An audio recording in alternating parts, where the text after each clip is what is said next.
Thanks, John, and thanks everybody for having me here today. So as we all know, too many economically viable retrofits don't take place in our buildings today. The key reason for this is the lack of standardization in how energy efficiency projects are developed, documented, and verified. Given the wide variety of technical standards and lack of a defined process for how to most effectively apply them, a wide range of approaches are used to identify, evaluate, and implement energy conservation measures.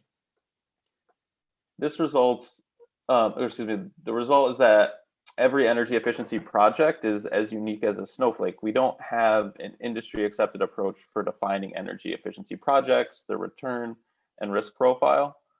And the result is costly due diligence and unreliable returns for our industry, which are two big barriers for increasing investment in the space. As Michael Eckhart, Global Head of Finance and Sustainability at Citigroup explains here, energy efficiency projects don't yet meet the requirements of capital markets. The industry is too disaggregated, so no two projects or contracts are alike. And at the Investor Confidence Project, we've sought to overcome this barrier by bringing standardization to energy efficiency project development. In doing so, we're reducing diligence costs, enabling like projects to be grouped based on project attributes, effectively defining an asset class, improving the usefulness of data sets for investors on projects, reducing project risk, and laying the foundation for future securitization that we see in most other markets, from credit card debt to car loans to mortgages.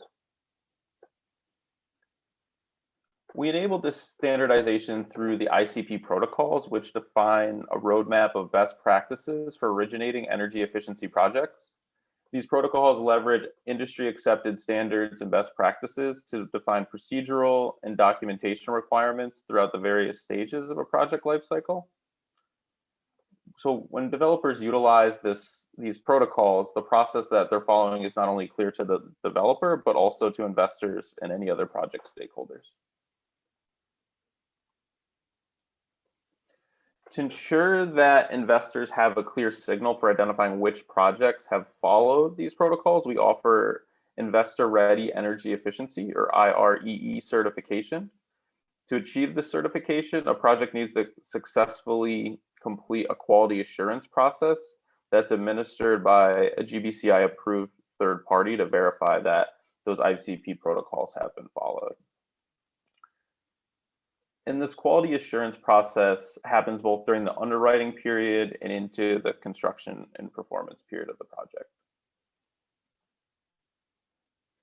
Similar to a LEED mark on a building, IREE certification communicates to investors that an energy efficiency project meets a quality threshold. So when investors see the IREE certification, they know that they're evaluating a project that has gone through a clearly defined and transparent development process, and that the project's quality has been vetted and verified by a third-party quality assurance process backed by a global certification body. So what does all this mean for increased investment in energy efficiency projects? In the near term, ICP and our IREE certification make investing in energy efficiency projects more attractive.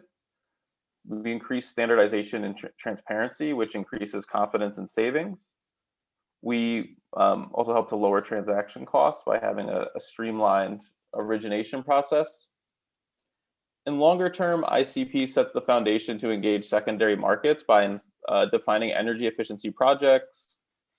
ICP enables aggregation of higher quality actuarial data around performance, and then also allows projects to be aggregated into larger portfolios and eventually securitized. Before we close, I want to highlight two case studies of organizations that are utilizing ICP and IREE certification. The first is PG&E, one of the largest utilities here in the US.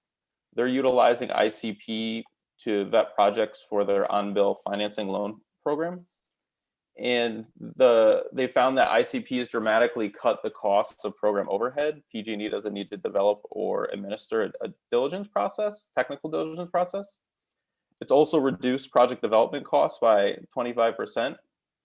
And I think what's most telling about the experience with PG&E is that 90% of developers are choosing ICP over an alternative pathway for diligence that includes a financial rebate. So they're leaving that money on the table to utilize the ICP process. In addition, the Canadian infrastructure banks committed $2 billion in financing to public and commercial building retrofit projects. And they're using ICP for technical due diligence on all the commercial retrofit projects. And ICP solved the critical challenge for the bank here.